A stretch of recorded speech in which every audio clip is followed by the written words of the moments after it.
ESP, healing, hypnosis, precognition, psychokinesis. Those are strange words. What do they mean? Well, for one thing, they all belong to the domain of parapsychology. I'm Thelma Moss, and I'm a parapsychologist, which means that I am exploring the unseen dimensions of the human mind at its farthest reaches.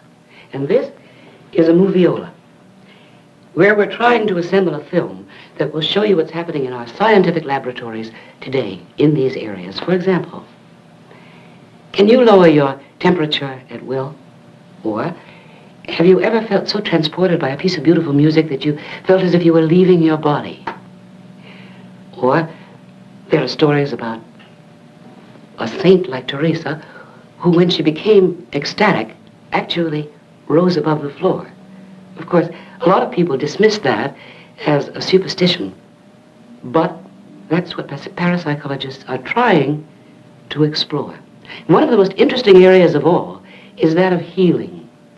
Now, there's been a long tradition in our history of remarkable men who had this power. Men like Jesus, who was supposedly able to heal a leper by the laying on of hands. And then there was Bernadette, who could cure, with the waters at Lourdes, incurable illnesses. And doctors like Mesmer, who used animal magnetism to cure hysterical illnesses. And in America, there's a tradition of healers, starting perhaps with Quimby, who cured Mary Baker Eddy of her chronic invalidism. And, of course, it was she who founded the Christian Science Church. But there were those charlatans and quacks who made respectable scientists very skeptical of such healing arts. And yet, throughout, there have been humble and sincere people who have devoted their lives to healing the sick. Let me show you one such person. I'll turn out the lights here and turn on the moviola. Now, there is Ma Su. She is an ancient little woman who lives in a remote southern community. Let's hear about healing from her and her pupil, Stipe McWhirter. My interest in healing started in 1966 when a 7-ton truck backed across me and pulled off, and I lived. Of course, it was a little bit more interesting because I had an out-of-body experience. As I was lying on the roadway after the truck had pulled off of me, I looked back and saw what I looked like. Then after hospitalization and a lot of enforced idleness, I realized that this healing, this miracle that I lived through, needed to be told and taught. So I started to West Georgia College again in 1968. And there, my interest in learning and healing and healers became very, very vital to me. And through Dr. Stewart at the college at West Georgia, I heard about this lady, this 97-year-old lady, Ma Su. And she has been my best teacher since then. She's still teaching every time I give her a chance to. Well, Ma Su, do you think that people can learn to do this, to do what you do? You think that they can learn enough faith and learn how to do this? Yes, if they would read the Bible, they'd learn them themselves, wouldn't it? Yeah, if they just read it through, Put up some scripture on them, make them read them, then they come right a while. They got to have confidence and faith in these things before you can teach them anything. You can take the Bible and show it to them and tell them how to read it. They get why, then they'll notice what you're talking about. He said, let not your heart be troubled. Yeah, neither be afraid. That's what I'm talking about. Let not your heart be troubled. It's that inner peace, the untroubled heart, that Edgar Cayce taught so much about, too. Edgar Cayce, as you probably know, is America's most famous healer. And when he went into trance, he was able, literally, to diagnose and treat thousands of people that he never even saw. Here we are now, at the Edgar Cayce Foundation in Virginia Beach, where research continues trying to find out if Cayce's specific treatments are still valid today. Here's their Director of Education, Dr. Herbert Puryear. So the heart of the teaching is not to read the Edgar Cayce readings, but that should awaken within us an awareness that we can draw from the inner self, especially as we attune to this, and that's through both physical preparation and balance and through the practice of meditation, that as we attune to the inner self, then we can gain that source of healing or source of knowledge that we need. To tune within and learn to control one's own bodily processes. We call that biofeedback training. Let me tell you about it. It's very interesting. Suppose you're feeling very tense and anxious and your pulse is going a mile a minute. Well, we can put a meter around your wrist, and then every time your pulse goes too fast, a little bell will ring, bing, bing, bing, bing, bing, bing, bing. And that'll tell you it's too high. Well, after a while, you get a sensation throughout your body, and you know how to keep the bell from ringing. That's called biofeedback training, and we can apply it to all sorts of bodily processes. Headaches, temperature, blood pressure, all sorts of things. That's the work of Dr. Elmer Green at the Menninger Foundation. Biofeedback actually is the feedback of physiological signals to a person. It gives him information about himself that he didn't know about. And biofeedback training is doing something with this information.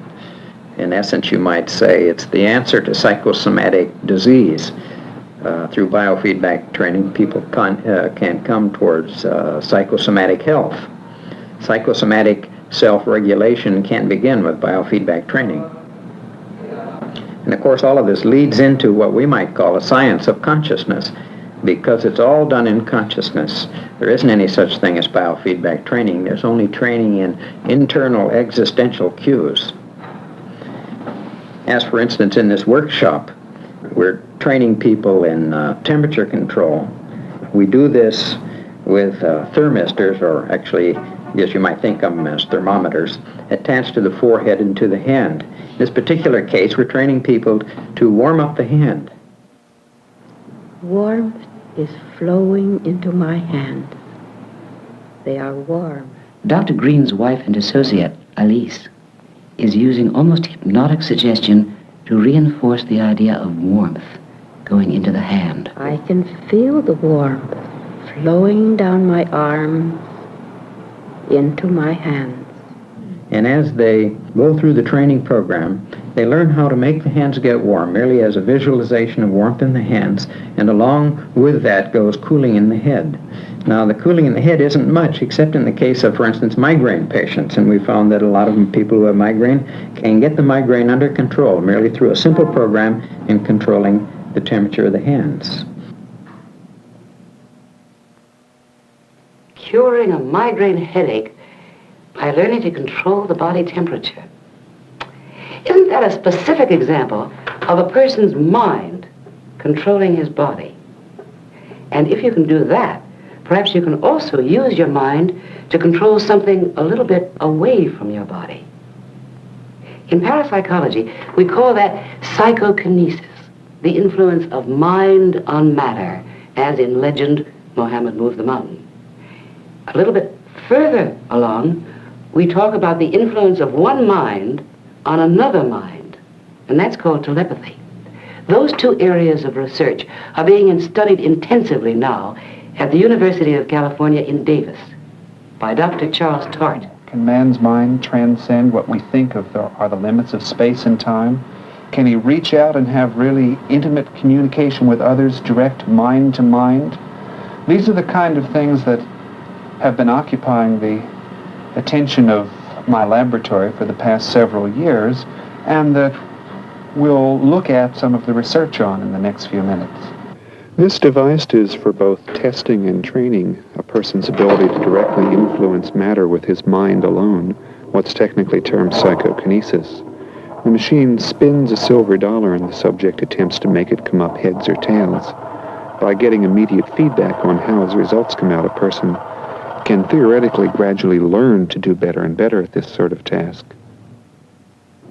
The experiment you're watching is part of a series on training ESP rather than testing ESP. I'm acting as the sender in the particular sequence you see, selecting numbers 1 to 10 by drawing cards and attempting to send it to the young lady who's acting as subject in a different room. You can see that I will pick a card, try to send it by turning on the appropriate button and concentrating on it, and then when the young lady thinks she has it, she pushes the button to signify her choice, and the light goes on telling her what the number actually was. The idea in this is to learn what kind of feelings go with being right and what kind with going wrong, so that when you have the wrong feelings you can wait and try some other ideas until you get the right ones. Research by myself and others so far indicates that we can train some people to use ESP reliably this way. Trying to develop ESP in people. Can it be done? We really don't know yet.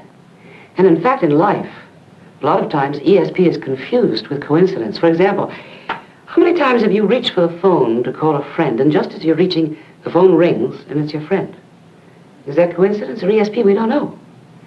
More rarely than that, people can have a dream, as a friend of mine did not too long ago, a dream in which she saw her son driving a car on a freeway. And as she was watching in the dream, her son collided headlong with another car, and she woke up terrified because she thought her son had been badly injured. Well, in point of fact, at the very time she'd been having her dream, her son had been in an accident on the freeway. How much of that is coincidence? Or is it telepathy? A lot of parapsychologists have collected these anecdotes over a period of time, thousands of them, and we can't call them anything but anecdotes because we aren't there when the person has the dream. So what's our next step? Well, we try to reproduce the telepathic dream in the laboratory. And that's exactly what Dr. Ullman and Dr. Krippner at Maimonides Hospital have been doing for the past several years, working on the telepathic dream. Let's look at what Dr. Krippner has to say. When ESP occurs in everyday life, it usually occurs in what we call an altered state of consciousness, such as hypnosis, dreams, or relaxation states. For this reason, when we started our investigations into ESP, we did work with the telepathic dream. In other words, we had one of our subjects sleeping in a soundproof room, trying to dream about a message that was being sent to him from a distant point. At that distant room, one of our psychologists spent most of the night looking at a picture, trying to project or transmit the image of that picture into the dreams of the sleeping subject. Back at the lab, we watched the electroencephalographic machine very closely to see what types of brain waves and what type of eye movements the subject was demonstrating. When he began to produce rapid eye movements, we knew that he was dreaming. Michael, wake up. Can you tell me what's been going through your mind now? Yeah. I was at a circus and was laughing at a clown in a big red suit. He was making me laugh. He was very jolly, and he was holding these 3 big red balloons. And it was a holiday, Christmas or the 4th of July. That's it. That's all I think. Okay, thank you. You can go back to sleep now. In the experiment that you just saw, the target picture was a scene in Honolulu of Santa Claus during a Christmas party on the beach. The dream report from the sleeping subject mentioned a circus and a clown in a big red suit, therefore showing some correspondence with the festive atmosphere of the Christmas beach party. Then when the subject went on to talk about red balloons and a fat and jolly man, he's capturing some of the color and some of the atmosphere which we associate with Santa Claus. Finally, the subject does specifically mention Christmas, therefore adding an additional correspondence to this particular picture. Recently, when I was in the Soviet Union, I learned about electrosleep, which is a therapeutic device used for people with anxiety and with insomnia. When I returned to the United States, I was able to obtain the Electrosone 50, a machine which induces electrosleep among subjects. We have been using the Electrosone 50 in an attempt to determine whether ESP is possible when somebody is in the state of consciousness we call electrosleep. Basically what happens is that a band goes around the subject's head and a weak electrical current goes through the band and into the person's skull. This weak electrical current makes him feel very relaxed, so relaxed that he often sees visual images. Now this time I want you to again let me know when you feel a sensation around your eyes and mastoid, and it will probably be something like a flashing sensation. Yeah, it's beginning to flash now. All right, does it feel comfortable at this point? Fairly comfortable. While the person is in the electrosleep device, we give him a sealed envelope, and we ask him to try to guess what picture is in the sealed envelope. One subject came through the report of the image of 3 round balls, something very round, maybe halos. I think of saints and of the halos around their heads. When we opened up the sealed envelope, and the second envelope containing the picture, we found it was the famous picture Madonna of the Chair. So this is what we would consider a very good or direct hit. How is it possible to pick up a message in a dream, or any other way for that matter? Well, we all know that if we tune in on the right wavelength on a radio band, we can pick up a transmitting radio station. That's no problem. Is it possible for a person to get on the right wavelength to pick up somebody else's thoughts? We don't really know yet, but some facts about brainwave theory are clear. For example, we're always, our brains, sending out electrical signals. Sometimes when we're thinking hard, our brains are racing. We're sending out those signals at 50 to 60 cycles a second. That's a brain wave, and it's a beta brain wave. But when we slow down our thinking processes and relax, for example, just close your eyes and relax, your brain wave will then be sending out probably alpha rhythm, which is between 8 and 13 cycles a second. That slow alpha rhythm is what some parapsychologists believe might be the right wavelength for telepathic transmission. And in fact, there are several laboratories today that are working on exactly that problem. At the Psychic Research Foundation in North Carolina, William Roll and his associates are studying a gifted psychic, Mr. Haribans. Mr. Haribans here is being hooked into an EEG machine which will register his brain wave patterns. He's proved to be incredibly successful at a particular ESP task, which is to guess the sex of the photographs pasted on these cards, male or female. The object of this study is not to demonstrate ESP ability. He's already done that. But to learn if Mr. Haribans is actually more successful when he's generating alpha rhythm than at other times.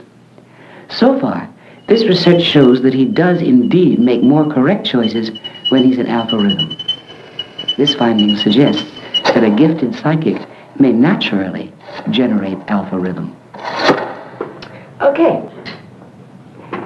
If that's true, the next question is, could an ordinary person who has no known psychic ability at all be trained to generate his own alpha rhythm and then, perhaps, develop some ESP ability? It's a good question, and one that Dr. Stanley Krippner, again at Maimonides Hospital, is working on right now. We have found in some of our earlier studies that there is a relationship between the alpha rhythm and ESP. In our current studies, we are trying to more closely define this type of relationship. Therefore, we have a subject in our soundproof room trying to produce alpha waves. Whenever he produces an alpha wave, he receives the pleasant buzzing tone. Now, while he is engaged in biofeedback training, he also holds a box in his hand called the Schmidt machine. The box will flash either a red light or a green light. It is the subject's job to predict which light will come up, as it is all arranged randomly, and he has no idea of the random order. Therefore, the subject is actually trying to do two things at once. He is trying to determine which of two lights is going to flash on. This is an ESP task, and he is trying to control his own brain waves. The records that we receive on the electroencephalograph machine are very helpful to us in determining not only what type of brain wave goes with ESP, but how brainwave training correlates with ESP. So far, it does seem to us that those subjects that can very quickly turn their alpha on or turn their alpha off are also those subjects that have the highest degree of ESP. There's an even slower rhythm than alpha, between 6 and 8 cycles a second, called the theta rhythm. And it's that rhythm, theta, that's been discovered in the meditative states of Zen and yogic masters. We wonder now whether that theta rhythm might be linked to the religious or mystical experience. And it's that dimension of human experience that Dr. Elmer Greenback at Menninger Foundation is exploring today. It's interesting that to a large extent people have become interested in alpha waves as representing something about states of consciousness. But what we're finding is that it isn't just alpha waves. They're connected with a state of internal awareness. You're alert, but your attention isn't focused on anything in particular. But the main waves of importance in our work are the theta waves. They're connected with the state of reverie in which hypnagogic images can come to the surface. And it's also interesting that material that is normally unconscious comes to the surface, whether it be Freudian or Jungian or some other kind of material. Dr. Green's daughter, Judy, conducts the workshop in theta training. And this is what we're working for. As you go toward sleep, that drowsy state in which you are awake, you'll be in the theta state. And it seems to be this level of consciousness in which creative imagery may come, creative thoughts. It seems the transpersonal aspects of our being can, in this state, become conscious. Unconscious things may come up into consciousness. Okay, so this is what we are aiming at in the workshop. We're training people with a machine which allows them to hear when alpha and or theta waves are present in their brains. And we turn it usually to the condition so that they can hear both at the same time. Now, as you close your eyes and relax, you may produce some alpha. If you do, this is the tone that you will hear. Yes. Now that's the high tone. That's the high tone. As you go deeper inside yourself, you may produce some theta. And this is the low tone. Okay? Right. So alpha is the high tone, theta is the low tone. Okay, now you're ready to begin, so just close your eyes and begin to relax, and I will leave the room.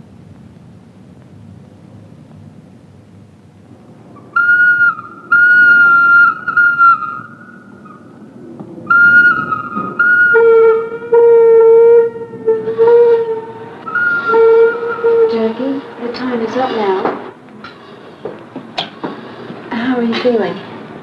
Wonderful. Wonderful. Did you hear the feedback? Was it, Yes. And what did it seem to be associated with? Well, a very, very joyous feeling.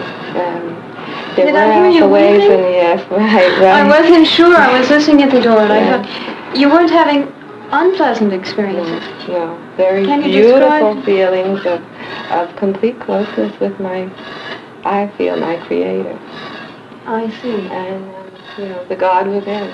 Now, actually, in a training program that we have with college students, we train them to decrease the amount of alpha and increase the percentage of theta. And by the time they do this and can do it consciously, we find that they are much more aware of themselves as people. It's literally leading them into a consciousness of themselves. Very, very joyous feeling. It makes me cry. To be conscious of oneself, one's innermost self.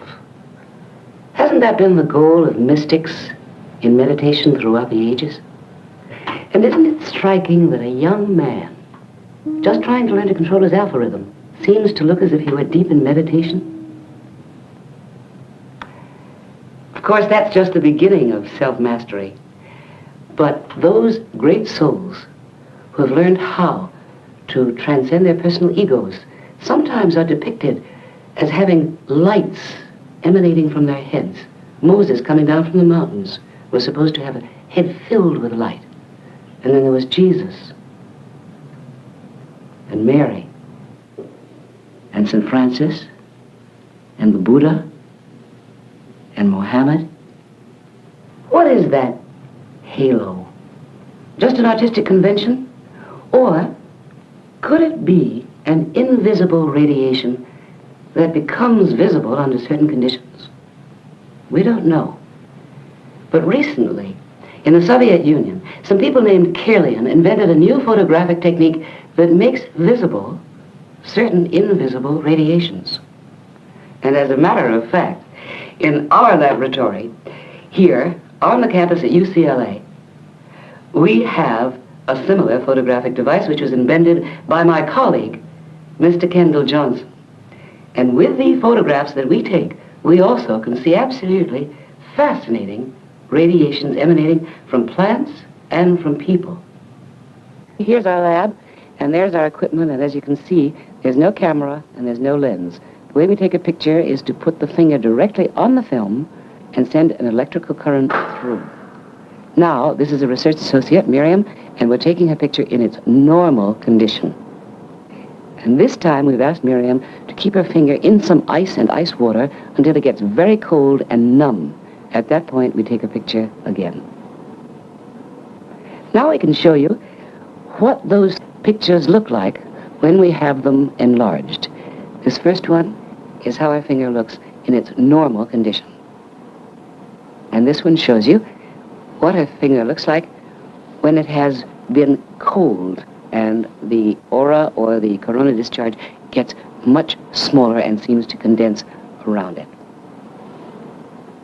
Now, here we have a slightly different condition. Larry has volunteered to let himself get intoxicated. He's already had a couple of drinks, and he's now getting his third. And we will take his picture progressively over time. Here we can show you what his picture looks like in a normal condition, and this is what it looks like under intoxication. There seems to be a difference. Here is another volunteer, Barry, who has the remarkable talent of being able to go into trance through hyperventilating at will. Now he's hooked up to the alpha conditioning machine, and we're going to be able to record his alpha rhythm as well. Now I'd like to show you what his pictures look like normally and when he's in trance, and there's a very dramatic difference. Here, his picture looks quite different from the usual normal picture. But when he goes into trance, you can see this. This is probably the most dramatic difference we've been able to record thus far. This photograph shows you a typically normal and presumably healthy finger with radiations, as you can see, predominantly in blue and yellow-white. But we've come to believe that with anxiety or nervousness, the picture looks very different, with murky red blotches extending beyond the fingertip. Now here, we've taken one person's fingertip with 2 or 3 seconds exposure in between, so that on one film, we've got 5 different fingerprints.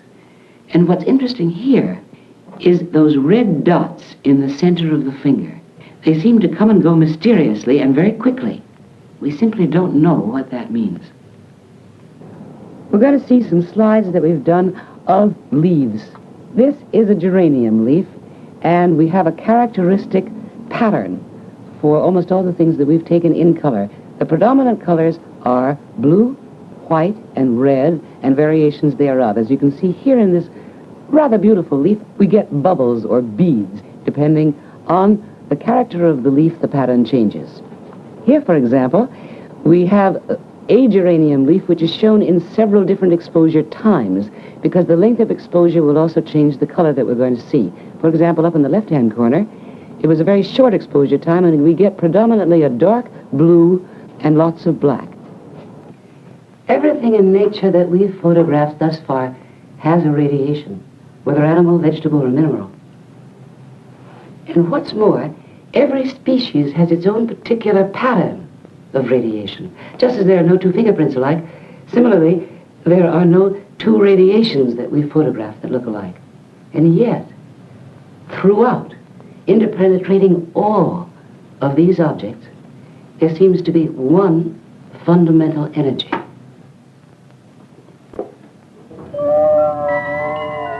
What is this radiation?